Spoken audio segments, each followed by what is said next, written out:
the village that remembered everything. There is a particular quality to English autumn evenings that no other season can quite replicate, a dampness that seeps into the bones before it touches the skin, a light that dies too early and too softly, as though the day itself is embarrassed to go. In the village of St. Mary Mead, Miss Jane Marple, had spent more autumns than she cared to count watching this slow theatrical dying of the light from her sitting-room window, knitting needles moving with the patient rhythm of a woman who has learned that time, above all things, must never be rushed. It was her niece, Ruth, who had first suggested Renford-on-Marsh. She had come to Renford at the suggestion of her niece, and she had agreed with rather more alacrity than Ruth expected, though for reasons that Ruth, being young and not yet in the habit of reading the subtext of elderly ladies' silences, had not fully understood. "You need a change, Aunt Jane," Ruth had said, with the particular firmness of a young woman who believes she knows best. "You've been sitting in that house all summer, Doctor. Havers says the sea air would do you good." "Renford is not precisely on the sea," Miss Marple had replied mildly, without looking up from her knitting. "It is on a marsh." "There is a distinction, though I grant you the air is similarly damp." "You know what I mean." Miss Marple had known perfectly well what Ruth meant. And because she loved her niece, and because there was a small, persistent part of her that was curious about Renford-on-Marsh, she had heard, through the reliable channels of village correspondence, that the annual Silent Gala at Thornwell House was to take place that very week. She had agreed.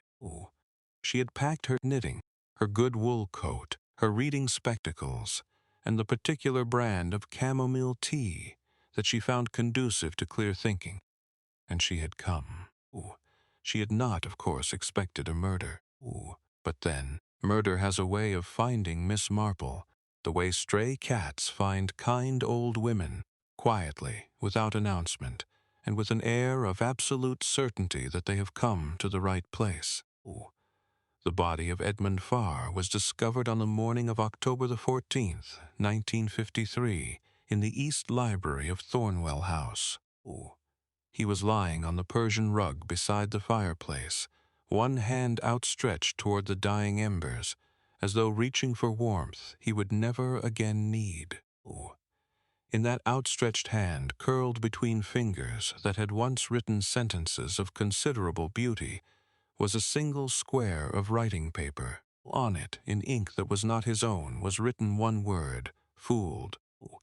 Miss Marple stood in the doorway of that library for a long moment, studying the scene with the quiet, steady attention of a woman who has spent her life noticing what other people overlooked. She was 73 years old. Her hair was white and neatly pinned. Her eyes were blue and considerably sharper than anyone who underestimated her would have wished. She looked at the dead man, at the word in his hand, at the cold fireplace, at the two wine glasses on the table nearby, one with the faint ghost of lipstick on its rim, one completely clean, and, she thought, with a small private sigh, that this was going to be rather more complicated than anyone in the Renford constabulary was likely to appreciate. She thought also, because she was a thorough woman, and thoroughness was not a quality she switched off in the presence of death, about what the scene was telling her and what it was not. The body was telling her cause, or at least approximate cause, a man who lay down and did not get up, whose posture in death was not the posture of struggle. The fireplace was telling her time, roughly. The ash was cold, the last warmth gone from the grate before the small hours of the morning, which meant the fire had been left to die some hours before. Dawn. The glasses were telling her company, not present at death, but earlier that evening, which was a different thing and an important one. And the word, that single careful word in a hand that was not Edmund's, was telling her something she had not yet assembled into a sentence, but which was already at the back of her mind, taking the shape of something almost recognizable. She was, of course, entirely correct. Part 1. Thornwell House and its inhabitants. Thornwell House had been built in 1788 by a man named Jeremiah Thornwell, who had made his fortune in wool and spent it on an architect with ambitions that considerably exceeded the surrounding landscape. The result was a house that looked slightly surprised to find itself in a marsh, all Georgian symmetry and pale stone, standing in the wet flatness of the Somerset levels, like a duchess who has wandered into the wrong party and is too proud to admit it. The approach to the house was a long gravel drive, lined with willows that had been planted. Someone had told Ruth by Jeremiah's wife, who had come from the Lake District and had spent 40 years in Somerset, attempting to introduce vertical elements to a resolutely horizontal landscape. The willows were very old now, and very large, and in the October wind they moved with the slow, sorrowful dignity of old women at a funeral, their trailing branches lifting and settling and lifting again against the gray sky.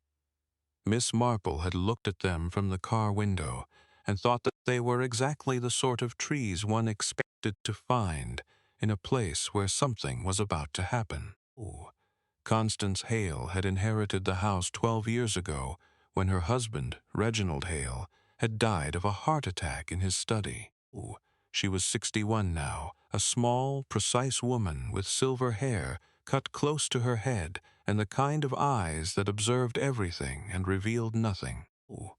She had converted Thornwell House from a family home into something between a literary salon and a country hotel.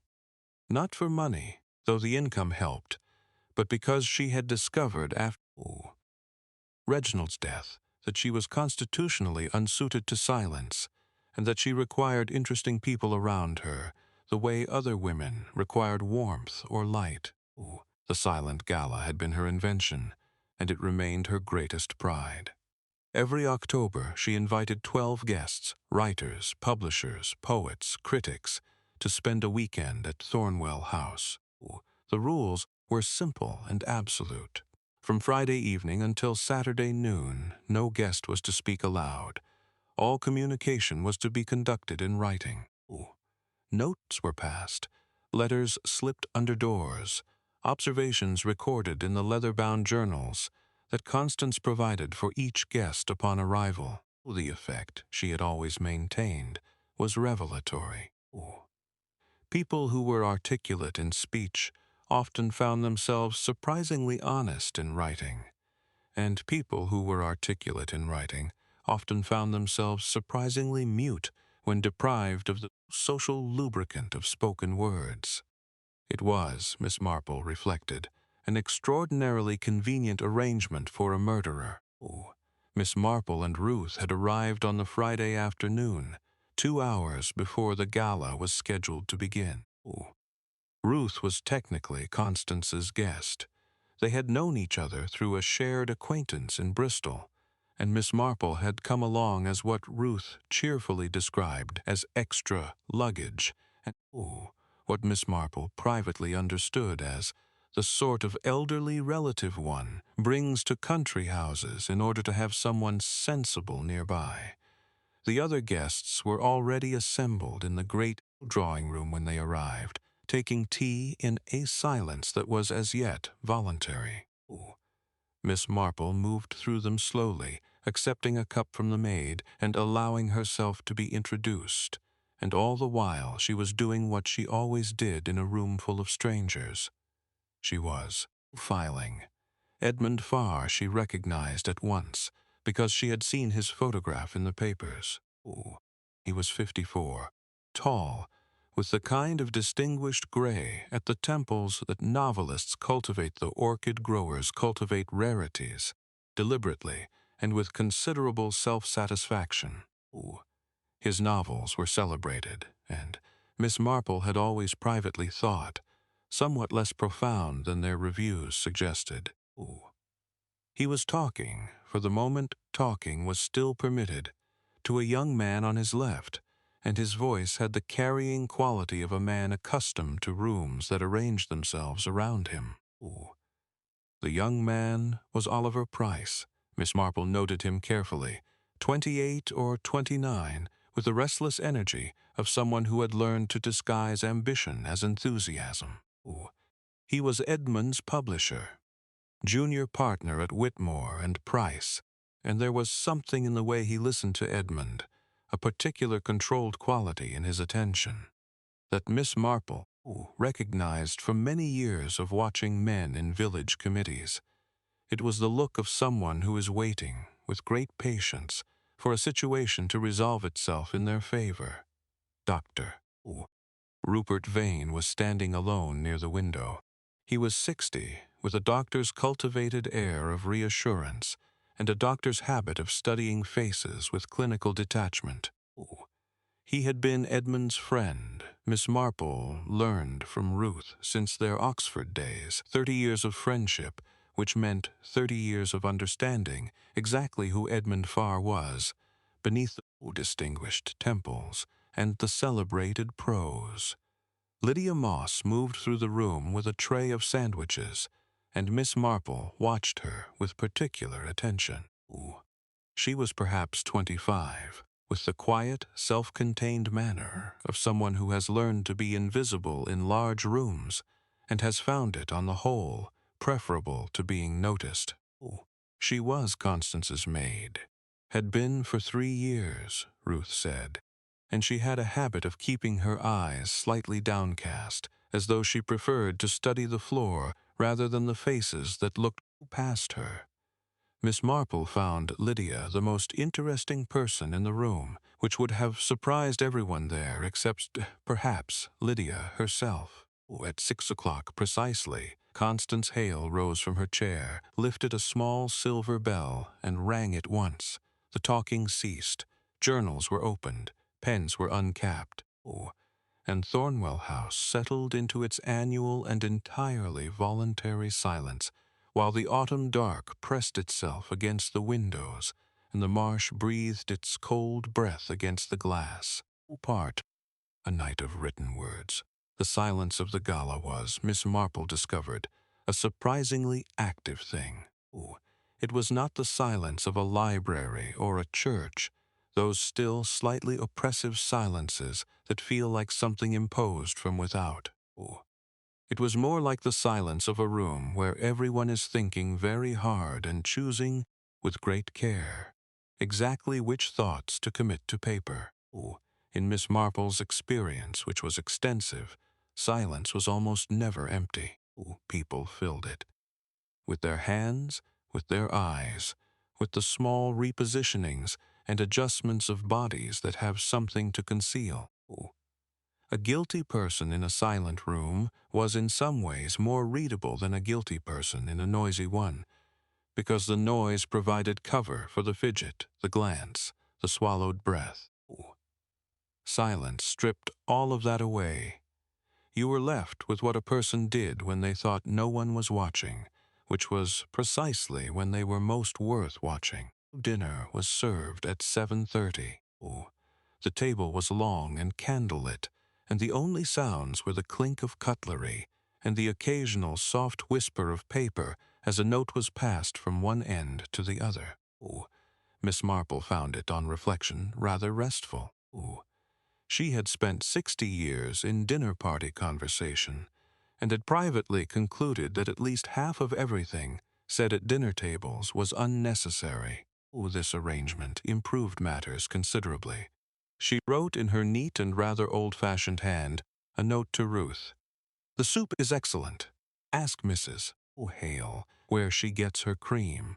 And Ruth had smiled and written back, "You are incorrigible, Aunt Jane." Miss Marple had smiled at that, and returned to her observation of the room. Edmund Farr was writing throughout not in his journal, she noticed, but on loose sheets of paper that he folded carefully and placed in the inside pocket of his dinner jacket. He wrote with the quick, practiced ease of a professional, not pausing to consider words, not crossing anything out. Whatever he was writing, he had composed it in his head before his pen touched the page. Oliver Price watched Edmund write with an expression Miss Marple found difficult to name precisely. Ooh, it was not quite hatred, though there was something of that in it, and not quite fear. Ooh.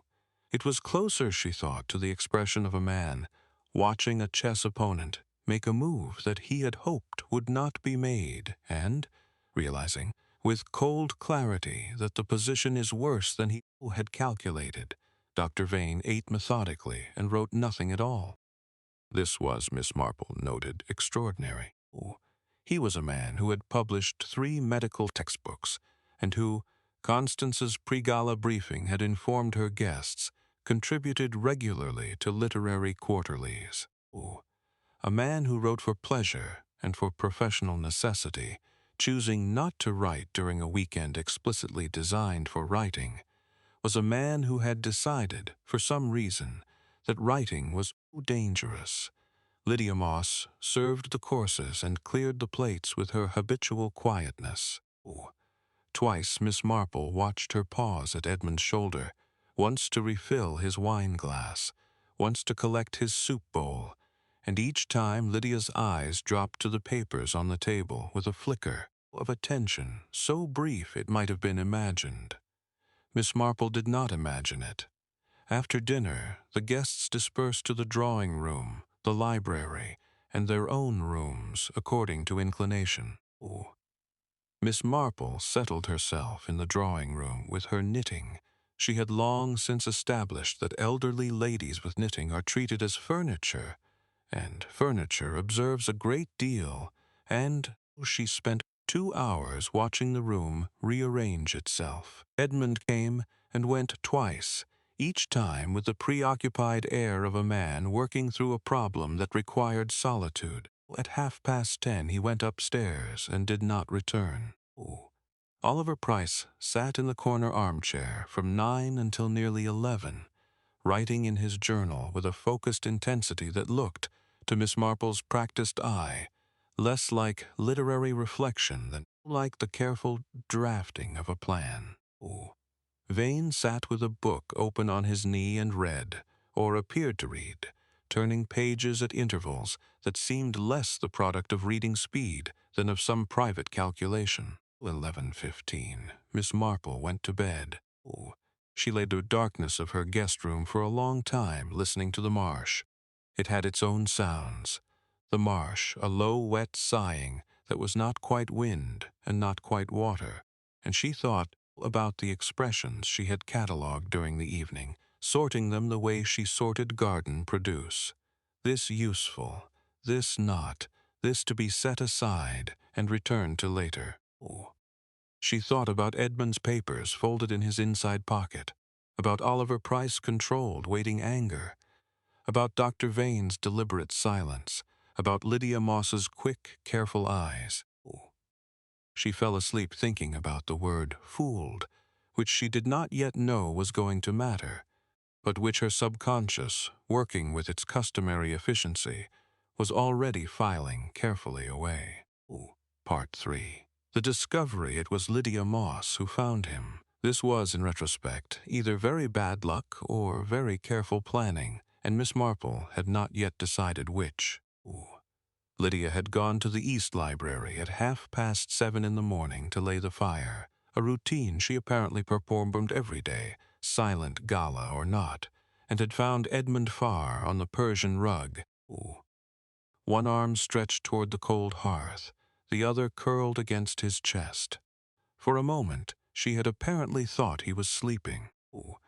Then she had seen the color of his face and the particular stillness of him, and she had dropped her coal scuttle and run for Mrs. Hale, with the wordless, gasping panic of a young woman, confronted with something that no amount of domestic experience can adequately prepare one for. Miss Marple heard the commotion from the dining room, where she was breakfasting alone. Ruth had the young person's gift of sleeping through disturbances, which Miss Marple had always privately envied, and she had set down her tea and moved toward the sound with the calm, purposeful pace of a woman who has discovered that hurrying is rarely as useful as people expect it to be. By the time she reached the East Library, Constance Hale was kneeling beside the body, and Dr. Vane was already there, crouching on his heels with 2 fingers against Edmund's wrist. The silence of the gala still technically held. It would not lift until noon, but Miss Marple suspected it was about to be comprehensively broken. It was Dr. Vane who broke it. He looked up at Constance with the measured expression of a man who has delivered bad news before and knows that precision is a kindness. "He's gone," he said. "Has been for several hours, I should think. We'll need to call the police." The word fell into the silence like a stone into the marsh water, spreading ripples that reached every corner of the house. Miss Marple did not enter the library. She stood in the doorway, and she looked, and she noted, and she thought. She saw the 2 wine glasses on the small table, beside the wingback chair, Edmund's chair, clearly, from the dent in the cushion and the ashtray nearby that held the stub of a cigar of the particular brand she had seen him smoking the previous evening. 2 glasses, but the chair held only one person's impression. One glass bore the ghost of a fingerprint in the dust of the lampstand nearby. The other was clean. She saw the cold fireplace, the ash settled and gray. The fire had not been laid last night. That was Lydia's morning task. But someone had been in this room with Edmund, late enough that the evening fire had burned to nothing around them. She saw the paper in Edmund's outstretched hand, and she read the word on it, and her expression did not change at all, but something behind her eyes shifted and settled, the way a compass needle settles when it finds north. She saw, too, something that no one else appeared to notice. On the writing desk in the corner, Edmund's journal lay open. It was open to a page that was completely blank.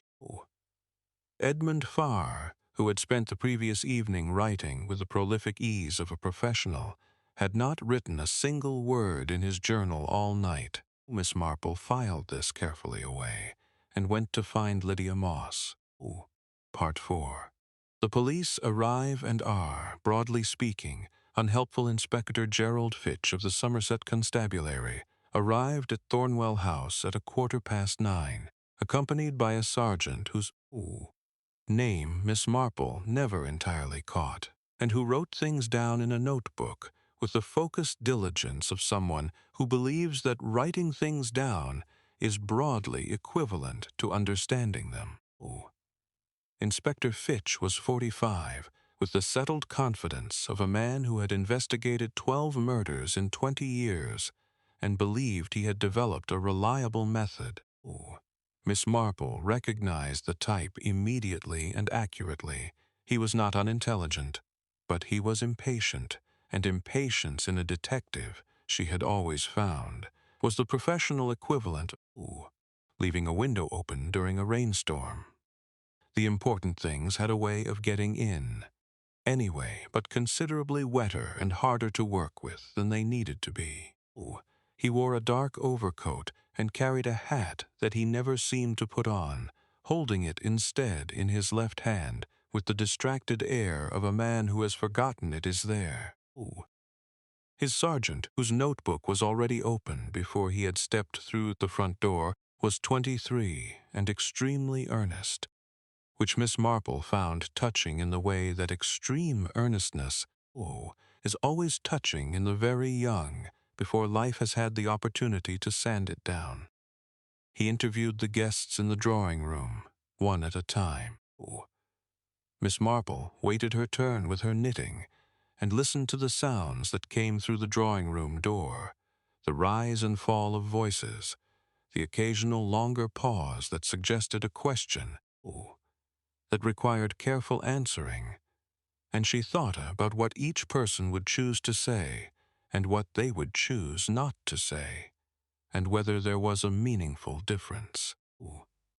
Oliver Price emerged from his interview with the controlled expression of a man who has said exactly what he intended to say and is satisfied with the performance. He sat down, crossed his legs, and picked up a magazine from the table without reading it. Dr.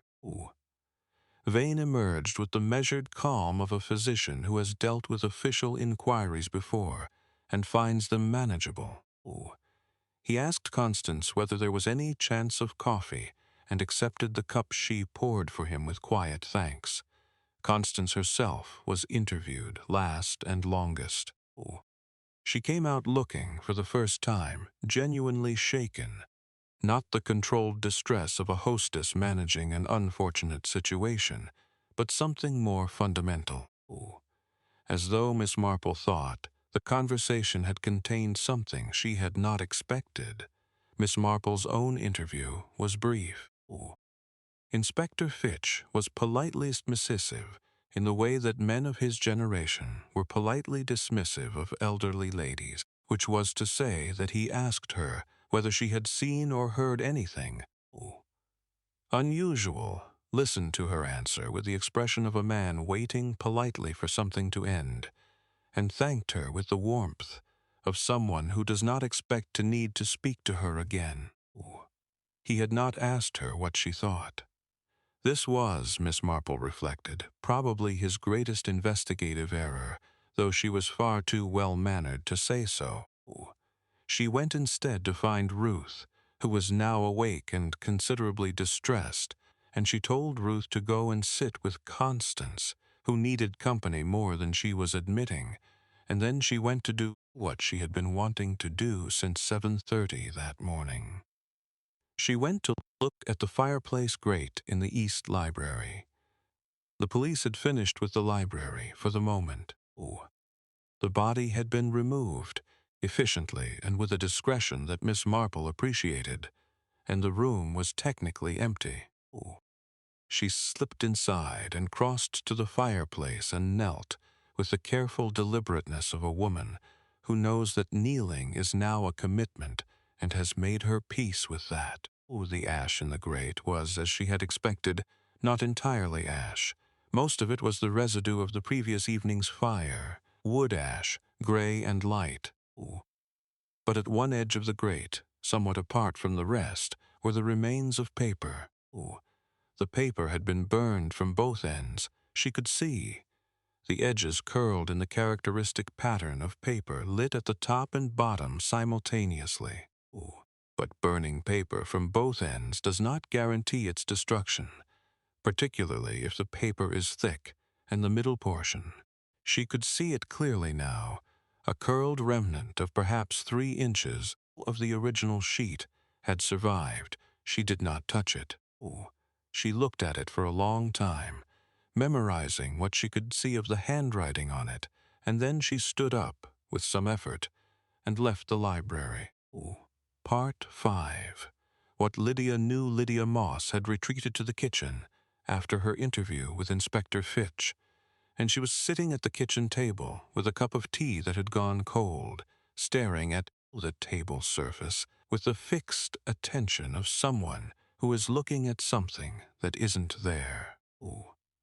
Miss Marple came in and sat down across from her without asking permission, which was a technique she had found, over many decades, to be considerably more effective than knocking and waiting.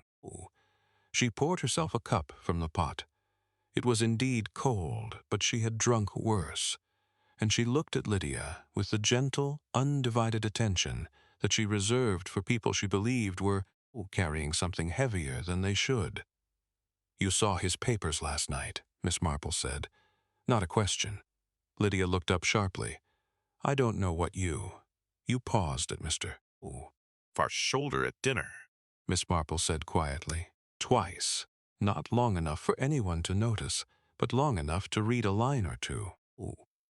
You have a reader's eyes, my dear. They move differently to the eyes of someone who is simply looking." A long silence. The kitchen clock ticked. Somewhere in the house, a door opened and closed.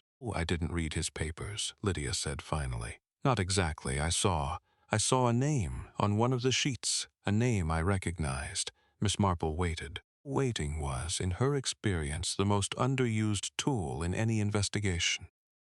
Oliver Price, Lydia said. His name was on the paper, and then there were numbers. Ooh.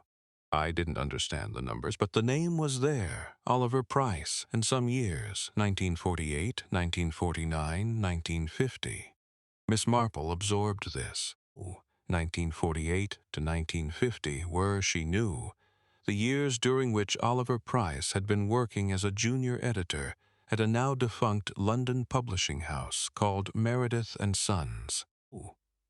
She knew this because she had spent the previous evening in conversation with Ruth, who knew everyone's history in the way that young women who work in literary circles invariably do, and Miss Marple had asked about Oliver Price with the gentle, apparently unforced curiosity of a woman who is simply making conversation. "And the burning," Miss Marple said. "This morning, before you found Mr. Farr, did you burn something?" Lydia's hands around her cold teacup tightened. "A letter," she said. "It was pushed under my door in the night. I found it when I got up. It said I should tell no one what I had seen, that it would be better for me." She paused. "I was frightened. I burned it." "You burned it from both ends simultaneously," Miss Marple said gently. Lydia looked at her blankly. Yes, I suppose I did. I held it by the middle and lit both corners." "It seemed faster." "Yes," Miss Marple said. "I imagine it seemed faster." She stood slowly. "You did nothing wrong, my dear, but I wonder if you might tell Inspector Fitch what you have just told me." "Tell him exactly. The name, the years, the letter." She paused at the kitchen door. "And Lydia, who do you think wrote the letter warning you to say nothing?" Lydia was quiet for a moment. "It wasn't Mr. Farr's handwriting," she said. "I know his handwriting. I've sorted his post for Mrs. Hale." She looked up, and it wasn't a woman's hand either. "No," Miss Marple said. "I shouldn't think it was." She went to find Dr. Vane, Part 6. The doctor's calculation doctor. Rupert Vane was in the garden, which was either a sign of innocence. The innocent often seek fresh air after discovering death, finding it clarifying in a way indoor spaces are not, or of guilt, which finds its own reasons for removing itself from scenes of concentrated attention. Miss Marple had found, over the years, that the garden was popular with both.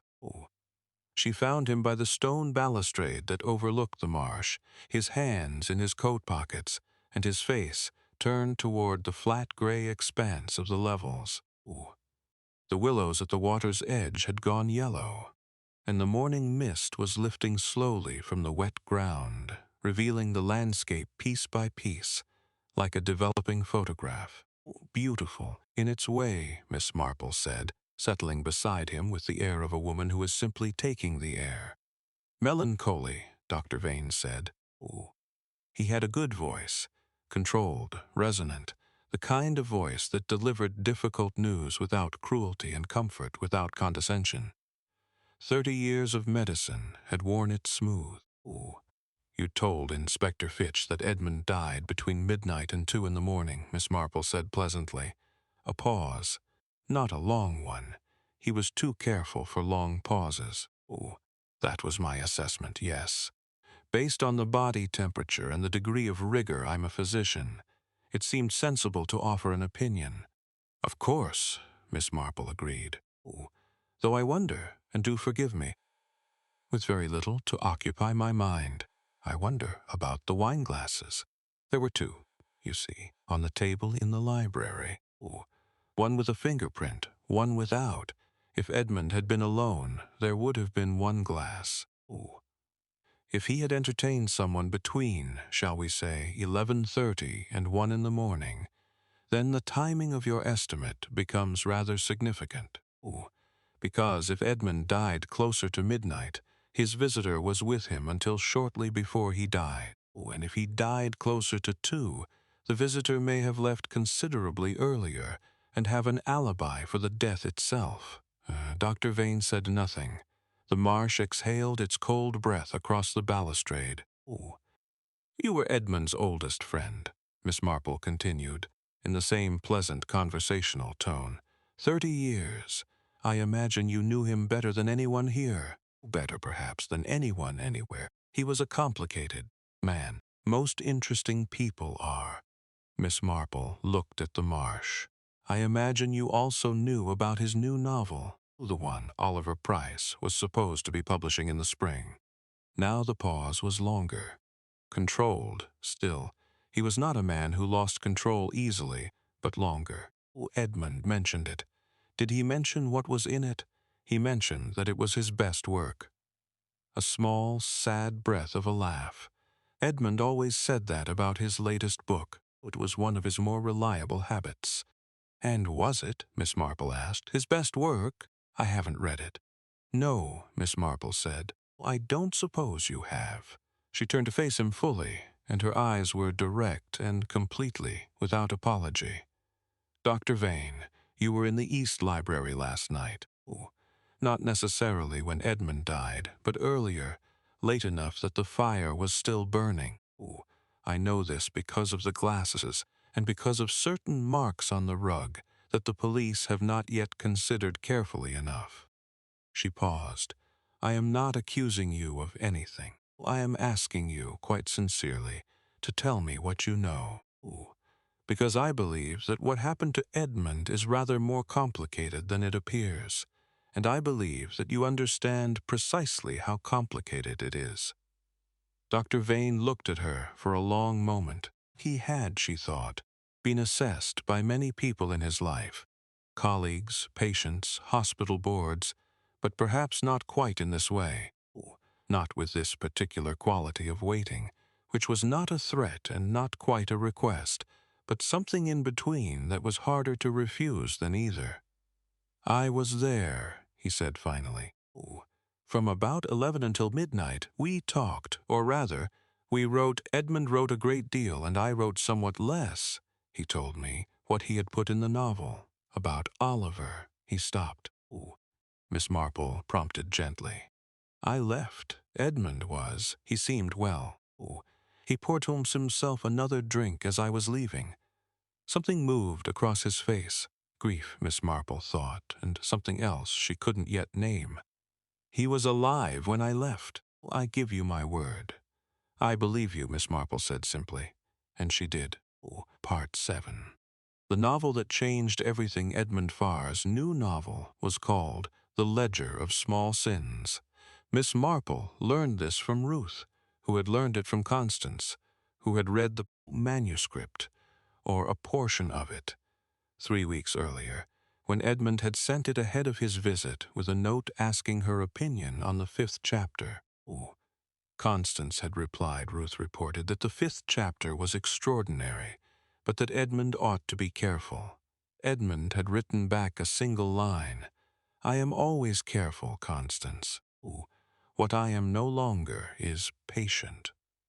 Ruth reported this over lunch. The gala's silence had been officially lifted at noon, though several guests seemed to have forgotten how to speak easily and were finding conversation slightly effortful, like a language one has not used for some time, and Miss Marple listened with her customary air of mild, interested attention and asked, at the appropriate moment, what the 5th chapter concerned. "Publishing," Ruth said. "Specifically, the practices of a small London publishing house in the late 1940s. Constance said it was thinly veiled. She recognized the company immediately, and she said anyone in the literary world would too. It was about a junior editor who was quietly acquiring manuscripts, not for his employer, but for himself, accumulating them, holding them, then using them to set up his own firm when the original house collapsed. Which would be, Miss Marple said, a literary piracy," Ruth said. "Yes. And worse than that, apparently, some of the authors involved had died without knowing their work had been taken. Their estates had never received the rights they were owed." Miss Marple thought about this carefully.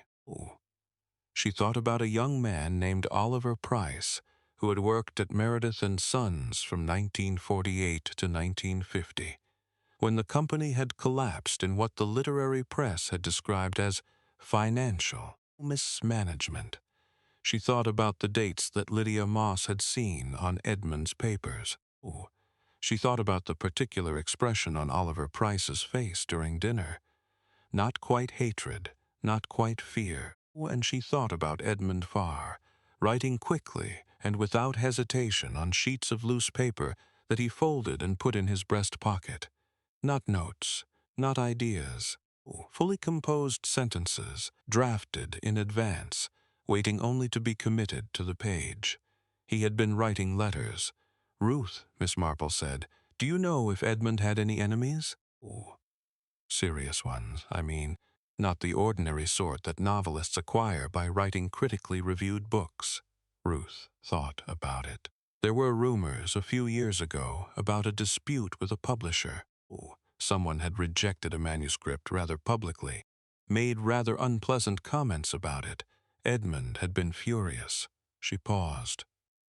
Oliver Price wasn't involved in that, I don't think. He came along later. Edmund chose him for this new book specifically because Oliver's firm was small, and Edmund said, hungry. He said, hungry publishers were better than comfortable ones. Did he know, Miss Marple said carefully, what Oliver had done at Meredith and Sons? Ruth looked at her. Do you think he did? I think, Miss Marple said, that Edmund Farr knew exactly what Oliver had done, and that he chose Oliver Price as his publisher deliberately, and that the choice was not made, out of confidence in the man's professional abilities. She put down her fork. I think Edmund was not a particularly kind person.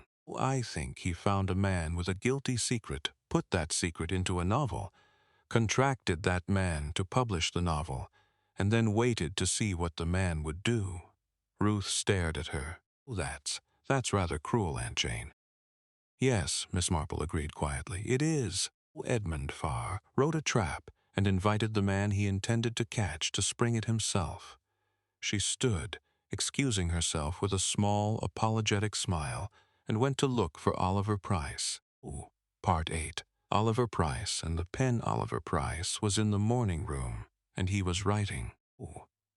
This struck Miss Marple as either very bold or very foolish, and after a moment's reflection she concluded it was probably both, the boldness of a man who has decided that the best way to appear innocent is to continue doing what an innocent man would do, and the foolishness of a man who has not considered that the choice of writing instrument might itself be revealing. He was using a slim black fountain pen. He had it uncapped on the desk beside him while he consulted a page of typed notes, and the pen caught the watery October light in a way that allowed Miss Marple, from the doorway, to see that it had a very fine nib, the sort of nib that produces a characteristic narrow line, consistent and neat.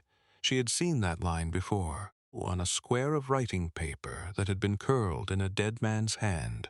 She did not go in. She stood in the doorway and said, pleasantly, I do hope I'm not disturbing you, Mr. Price. I was looking for Constance. Do you know where she might be? Oliver looked up. He had the composed expression of a man who has been expecting interruption and has prepared for it. I believe she's in the blue sitting room, he said, with Inspector Fitch.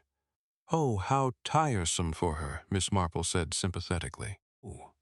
Inspector Fitch is thorough, which is admirable, but he does ask the same questions rather a lot. She tilted her head slightly. Did he ask you about your time at Meredith and Sons? The pen stopped moving. It was the most infinitesimal hesitation, a fraction of a second, but Miss Marple had been watching for it. I don't see what that has to do with Edmund's death, Oliver said. No, I'm sure you don't, Miss Marple agreed equably. Well, I won't keep you. She began to withdraw, then paused as though remembering something. Oh, I wonder, did you happen to have any conversation with Edmund last night? After dinner, I mean. It was a writing evening, of course, so I imagined not, but I wondered whether you might have passed him a note. No, Oliver said. Spent the evening in the drawing-room, and then went to bed at 11. 11, Miss Marple repeated pleasantly. Yes. I thought I saw the light under your door rather later than that. I was up in the night, I'm afraid, one of the penalties of age, but I may have been mistaken. Doors are rather alike in the dark. She smiled and left and found a chair in the corridor where she could sit quietly with her knitting and think. Oliver Price had not gone to bed at 11. His light had been on at 1 in the morning. She had genuinely seen it, returning from the small bathroom at the end of the corridor, and the door to his room had not been fully closed. She had thought nothing of it at the time, having not yet known that there was anything to think. She thought a great deal about it now. A man who lies about what time he went to bed is a man with a reason to account for his whereabouts. A man who writes with a distinctive pen and whose ink matches the word on a dead man's paper is a man who put that paper in the dead man's hand. The question, the essential, pivotal question that Inspector Fitch had not yet arrived at, though Miss Marple was confident he would, given enough time and enough gentle nudging, was whether Oliver Price had put the paper in the hand of a man he had already killed, or in the hand of a man who was already dead. These were, she reflected, very different crimes. Part 9. What Edmund had decided the answer when Miss Marple reached it came not from a piece of evidence, but from a letter.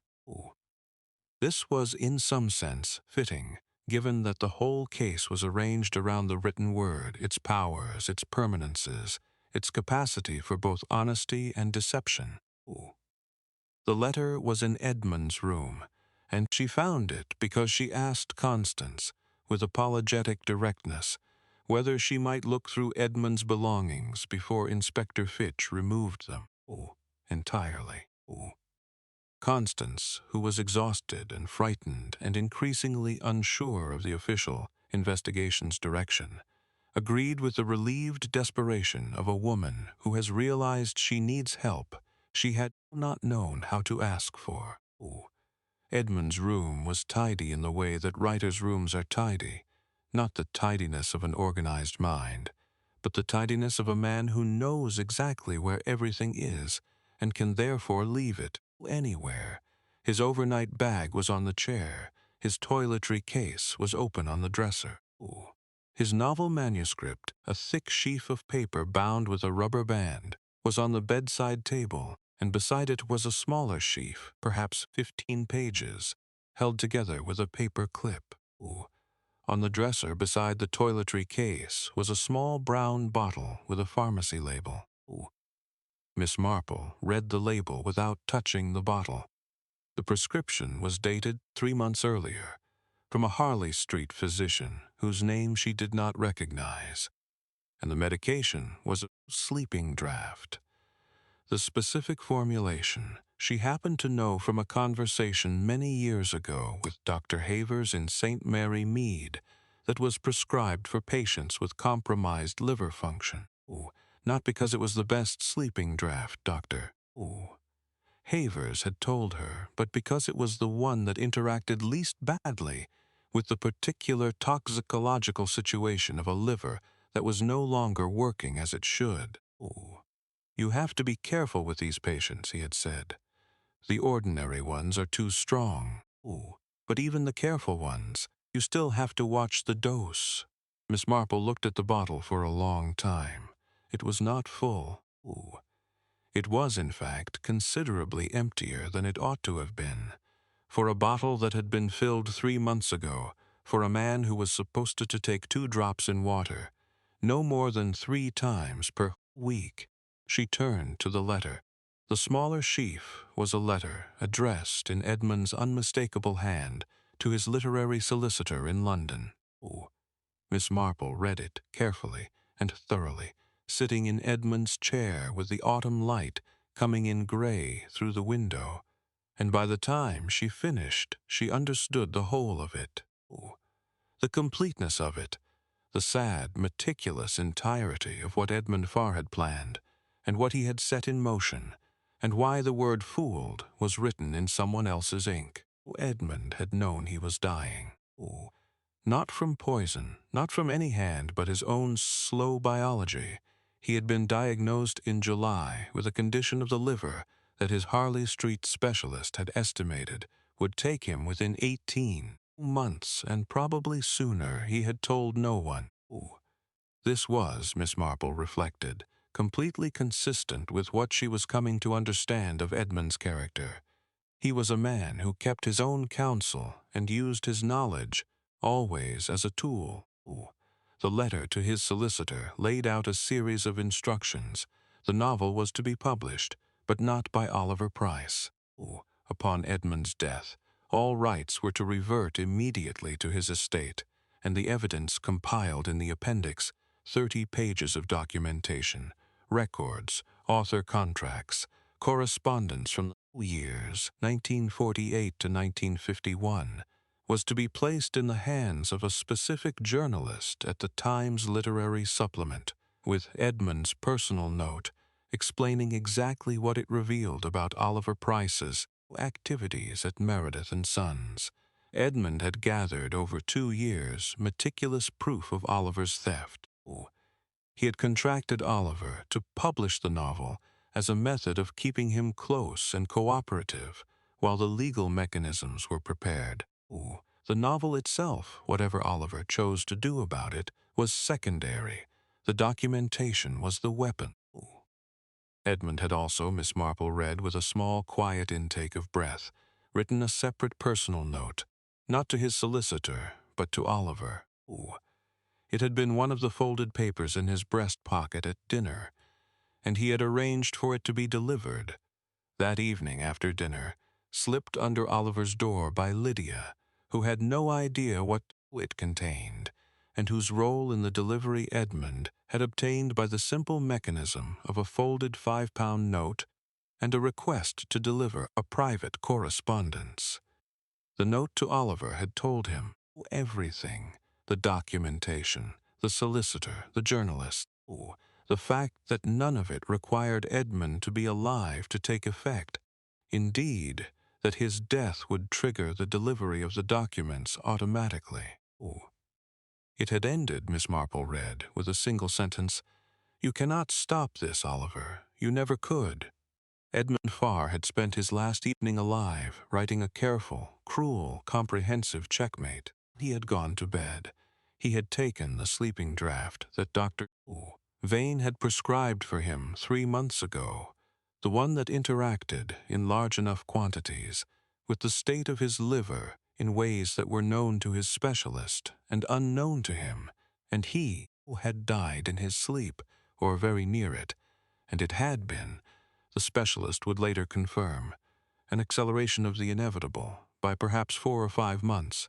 He had not intended to die that night, but he had been already dying, and the draught had tipped the scale, and by the time Oliver Price had crept into the East Library at perhaps midnight, drawn there by rage and desperation and the conviction that Edmund, asleep, might somehow be stopped, Edmund was already gone.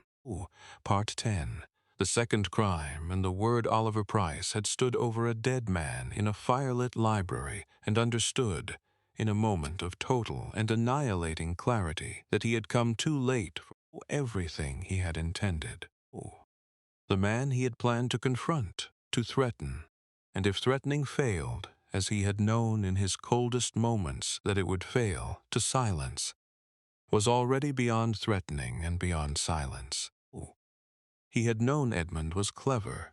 He had always known it, had admired it even, in the way that young men admire the qualities in older men that they hope one day to acquire.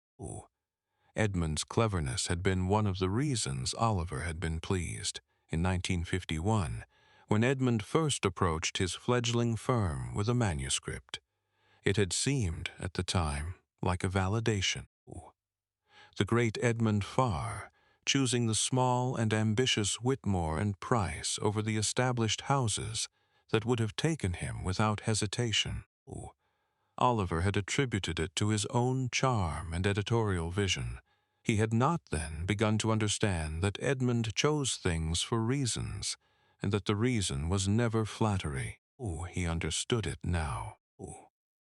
Standing in the cold library over a body that was beyond all argument, he understood the whole 3-year architecture of it, and the understanding was like stepping into a room and finding the walls much closer than expected.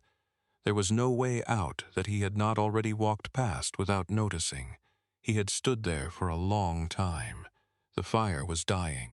The wind from the marsh moved against the windows with its low, wet sound.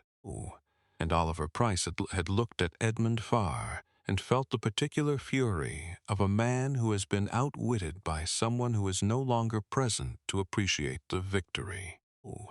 Edmund had known or guessed that Oliver might come. This was the interpretation that Miss Marple found most probable, that the note delivered by Lydia was not only a declaration of checkmate, but an invitation, a final, contemptuous gesture toward a man Edmund had used for 3 years as both instrument and audience. "Come if you like," the note said between its lines. "I will be asleep. There is nothing you can do. I have arranged everything." And Oliver had come, and Edmund had been right. The paper and the word, fooled. Miss Marple understood now. Oliver had found Edmund's journal on the desk, still open to its blank page. The one night of the gala that Edmund had not written in it, because he had spent his writing energy on the letters in his pocket. He had found one of the loose sheets of Thornwell House notepaper in the desk drawer, and he had uncapped his pen, and he had written the word with a kind of helpless, furious accuracy, because he had been fooled, completely, systematically, over 3 years. He had been maneuvered into a position where even the death of the man who had cornered him could not release him, because Edmund had arranged things, so that his death was not the end, but the beginning, the trigger for the publication of documents that would destroy Oliver's reputation, his company, his freedom. He had placed the paper in Edmund's hand. He was not certain, afterwards, why he had done it. It was not rational. It was the act of a man who needed, in some primitive and unarguable way, for the world to know that he understood what had been done to him, that he was not merely a victim, not merely caught, that he had seen the trap even if he had seen it too late. He had left the library. He had gone back to his room.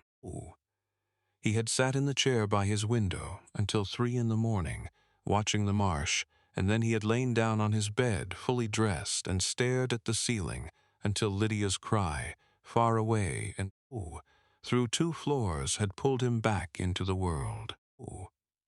Miss Marple reconstructed all of this not from Oliver's confession, that came later, but from the accumulated weight of small, careful observations. The pen, the handwriting, the timing of the light, the unread journal, the burned letter with its surviving middle, the wine glasses, one used by Edmund alone that evening, one placed on the table by a man who had arrived to find him already dead and had poured himself, with some mechanical instinct, a drink that he had then left untouched, and, perhaps most importantly, the blank page in Edmund's journal. A man planning to write a trap does not write a diary entry. A man who has spent his last evening alive, composing the final moves of a years-long game, does not sit down at midnight to record his feelings about the Somerset landscape. Edmund had not been silent during the gala because he chose silence. He had been silent in his journal because everything he needed to write he had already written. Part 11. Miss Marple explains. She explained it to Inspector Fitch in the drawing-room on Sunday morning with a clarity and precision that left him, for the first time in their acquaintance, genuinely attentive. She was careful to present it not as a solution. She was far too experienced to use that word with police inspectors who had their own professional sensitivities, but as a way of reading the evidence that might prove useful. She explained Edmund's illness, and the solicitor's letter, and the documentation. She explained Oliver's visit to the library, the pen, and the word. Oh, she explained, Doctor. Oh, Vane's presence earlier in the evening, and his genuine departure before Edmund's death, and his hesitation over the time of death. Not dishonesty, she was careful to say, but the natural hesitation of a man who had been the last person to see his oldest friend alive, and who understood that this placed him in an uncomfortable position, and who had tried, with the instinct of a frightened man, to make that position slightly less uncomfortable by giving himself a margin of time.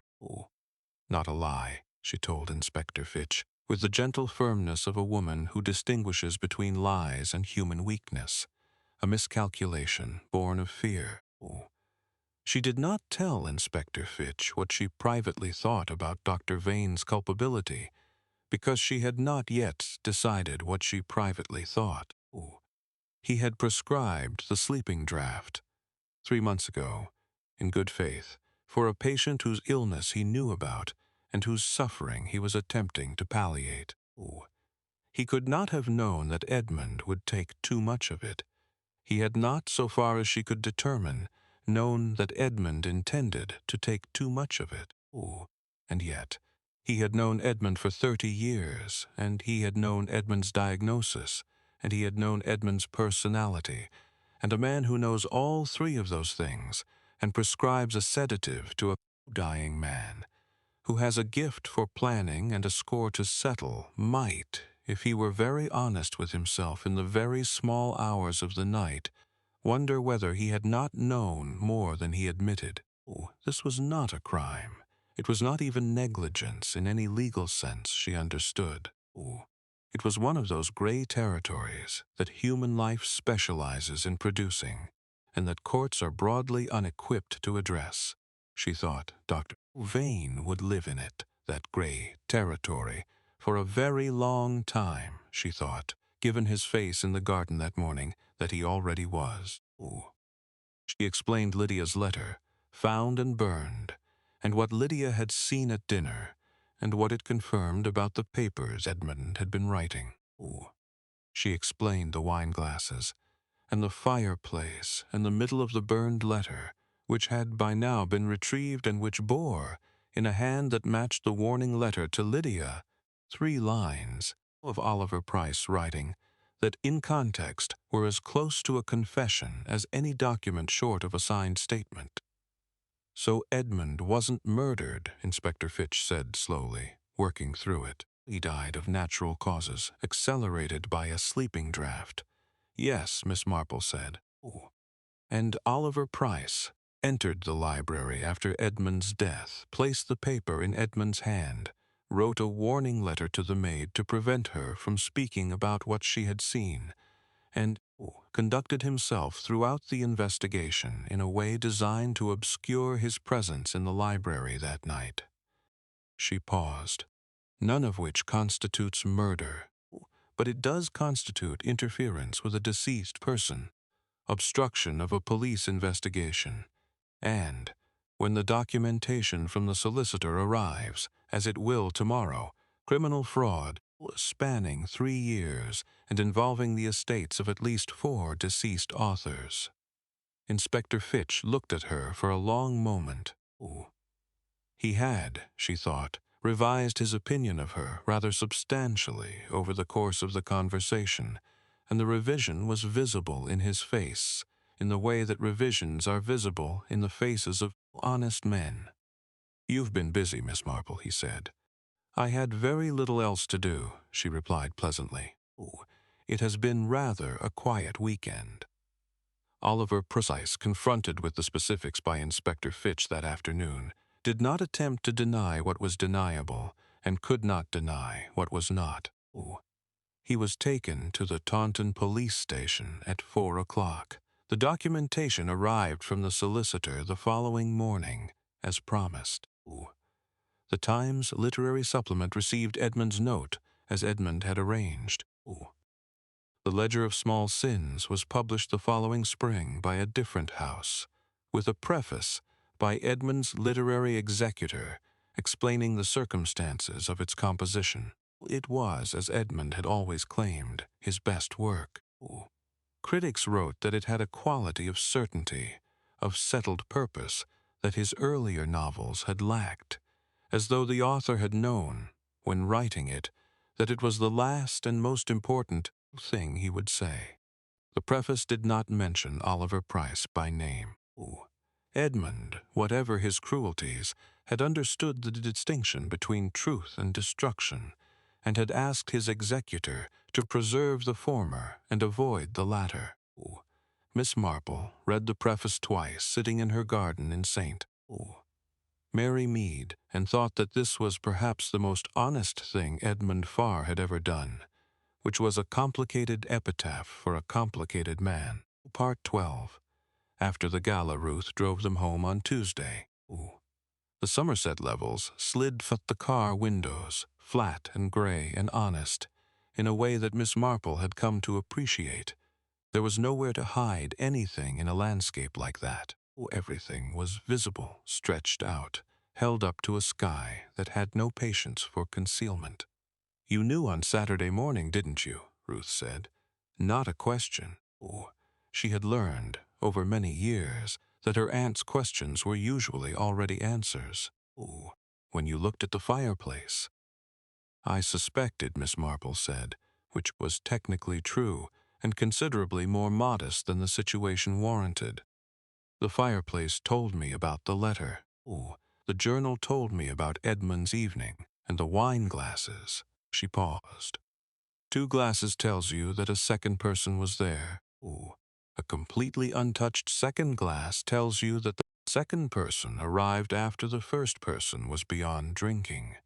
Ruth was quiet for a moment. The car crossed a stone bridge over a drain, and the water below was very still and the color of pewter. "Did you feel sorry for him, Edmund?"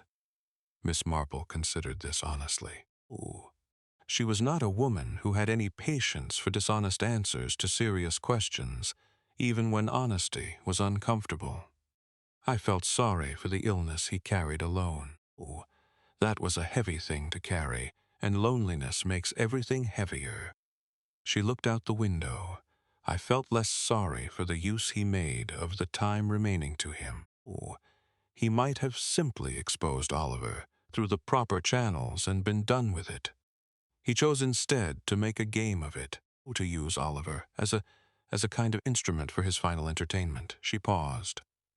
"That was unkind, and perhaps unnecessary. Do you think Oliver knew Edmund was ill?" "I think Edmund made very sure that he didn't." She was quiet for a moment. "If Oliver had known Edmund was dying, he might have waited. The documentation would have gone to the solicitor anyway, and the journalist, and Oliver's crimes would have been exposed regardless. But Edmund didn't want Oliver to wait. He wanted Oliver to come to Thornwell House in October. He wanted Oliver to receive that note, and he wanted Oliver to react, to prove to Edmund in Edmund's last months of life that he had been right about him all along." "That's a very dark way to spend one's last year," Ruth said softly. "Yes," Miss Marple agreed. "It is.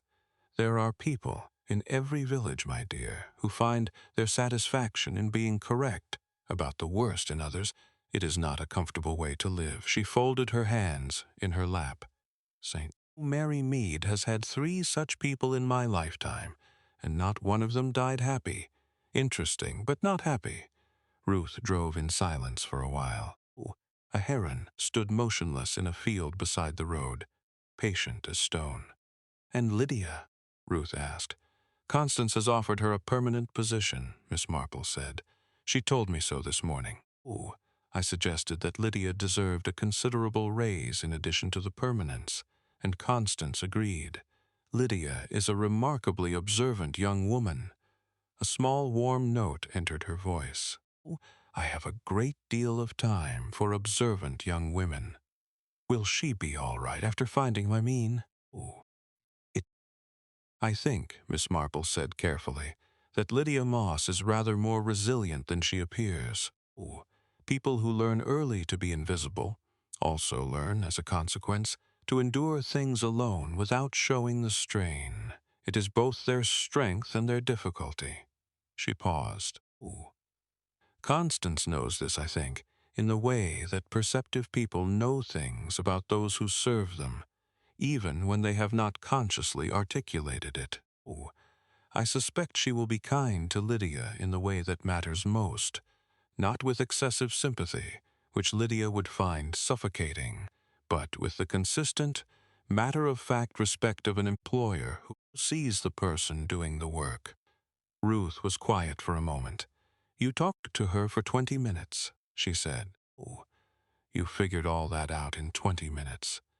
"I talked to her for 20 minutes, Miss Marple agreed. "Oh, and I watched her for 2 days before that." She looked out the window at the passing hedgerows. "It is not a question of quickness. It is a question of attention. Most people are given all the information they need to understand those around them. They simply do not attend to it." Constance seemed different, Ruth said carefully. "At breakfast this morning, more settled, somehow, even though it has been a terrible weekend."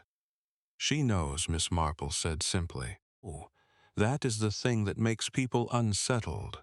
Not terrible events, but terrible uncertainties. When you know what has happened and why, even if what has happened is sad, you can find your feet on it. The ground is solid. You can stand." She looked at her hands. "Oh, it is the mysteries that wobble underfoot." Constance has had the mystery replaced by a truth, and even this truth, that a man she admired was not entirely admirable, is better than the uncertainty that preceded it. They came to the motorway, and the landscape changed, narrowing into hedgerows and the reassuring mundanity of English roads in autumn. Ruth turned up the heater.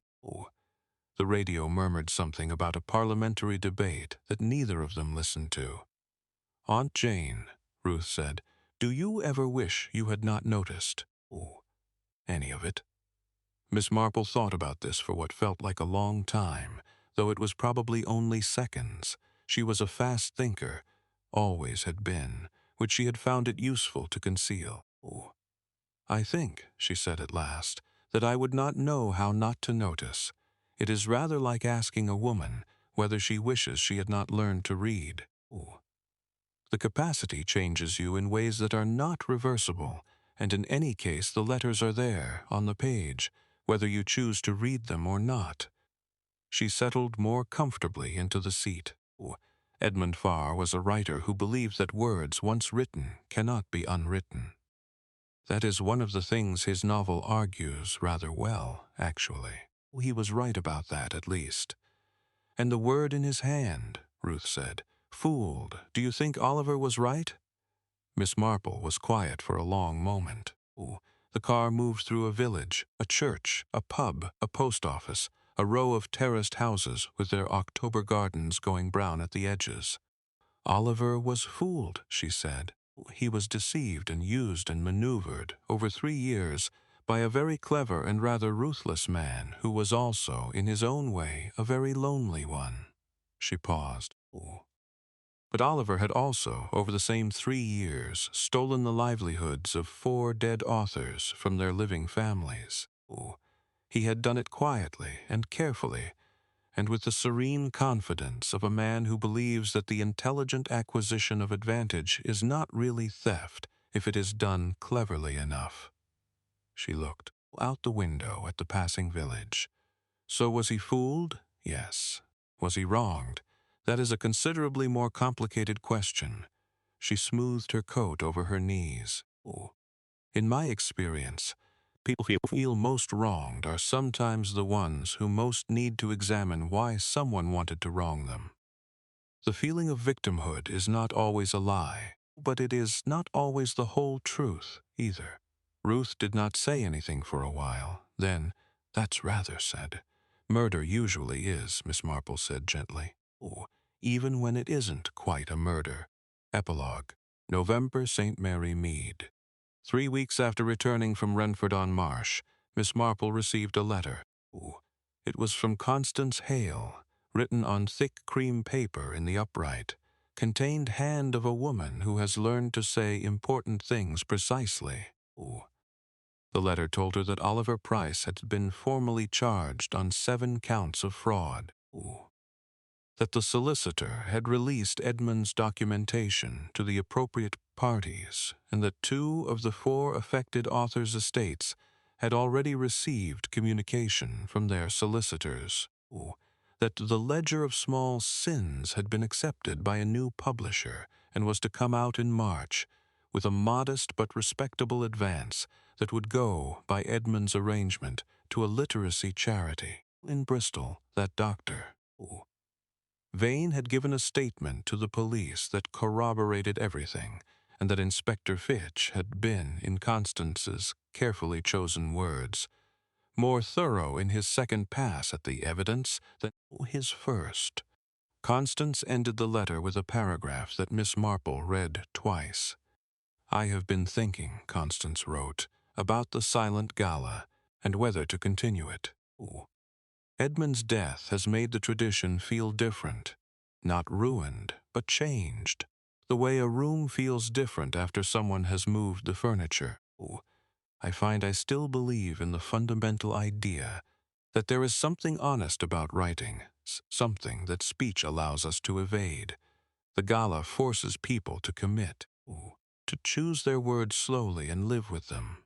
This is, I think, valuable. It is also, I now understand, occasionally dangerous in ways I had not fully appreciated." Miss Marple, the letter continued, "I wonder if you might consider attending next October. Not as a guest exactly, and not as, forgive me, a detective, simply as someone whose presence I have found unexpectedly reassuring. The marsh is very beautiful in autumn, if you can find beauty in flat things. I believe you can. I believe you find it in a good many places where other people see only the ordinary."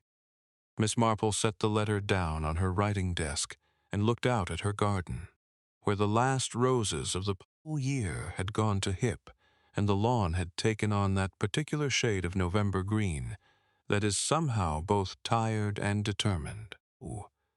A robin was pulling at something in the leaf litter beneath the apple tree, working at it with the focused patience of a small creature that has no time for giving up. She picked up her pen. "Dear Constance," she wrote, "I should be very glad to come." She paused, and then, because she was not a woman who left important things unsaid, she added, "I find beauty in flat things quite often. Flatness has the great advantage of showing everything. It is the hills, in my experience, that hide the most." She sealed the letter, addressed it, and set it on the hall table for the morning post. Then she went back to her sitting room, picked up her knitting, and sat down by the window to watch the last of the November light settle itself, with great gentleness, over the familiar rooftops of St. Mary Mead. She sealed the letter, addressed it, and set it on the hall table for the morning post. Then she went back to her sitting room, picked up her knitting, and sat down by the window to watch the last of the November light settle itself, with great gentleness, over the familiar rooftops of St. Mary Mead. She thought, as she often did in quiet moments, about the particular nature of the cases she had found herself drawn into over the decades. They were not, she had concluded long ago, drawn to her by coincidence. Coincidence was a word people used when they had not yet understood the pattern. The truth simpler and less comfortable, she noticed. She had always noticed. As a girl in the vicarage, she had noticed who left church before the collection, and who stayed after to speak with the curate, and what these things meant about the architecture of other people's private lives. As a young woman, she had noticed the way her neighbors arranged their small hypocrisies, the gap between what people said at tea tables and what their hands and eyes said when they thought no one was attending. Murder was not, in Miss Marple's experience, a thing that arrived in a life without warning. It was the terminus of a long journey, of resentments accumulated, of small cruelties practiced and endured, of truths refused and lies sustained past their useful life. Edmund Farr's death was this, precisely. The last stop on a line that had been laid down in 1948, when a young man in a failing publishing house had first decided that the manuscripts in his care were more valuable to him than to the authors whose names were on them. She had not saved Edmund. She had understood, clearly and early, that Edmund had not needed saving, or rather, that he had chosen not to be saved, had chosen instead the cold satisfaction of the architect who watches his design unfold exactly as drawn. Whether this made Edmund admirable or pitiful was a question she suspected she would not resolve to her own satisfaction, and she had learned over 73 years to be comfortable with questions that remained open. What she had done, what she could always do, and always would do, as long as her eyes were sharp and her memory reliable, was to ensure that the truth was known, not punished, always, not resolved to everyone's satisfaction, but known, visible, set out in the flat, honest light where it could be seen and assessed, and, by those who needed it, lived with. Outside, the robin found what it was looking for and flew away. The garden was still. The light, as always, died too early and too softly, and the evening came in from the east with its customary unhurried certainty. Miss Marple knitted and thought and was content. A murder written in silence, a Miss Marple fan fiction. Renford-on-Marsh, 1953.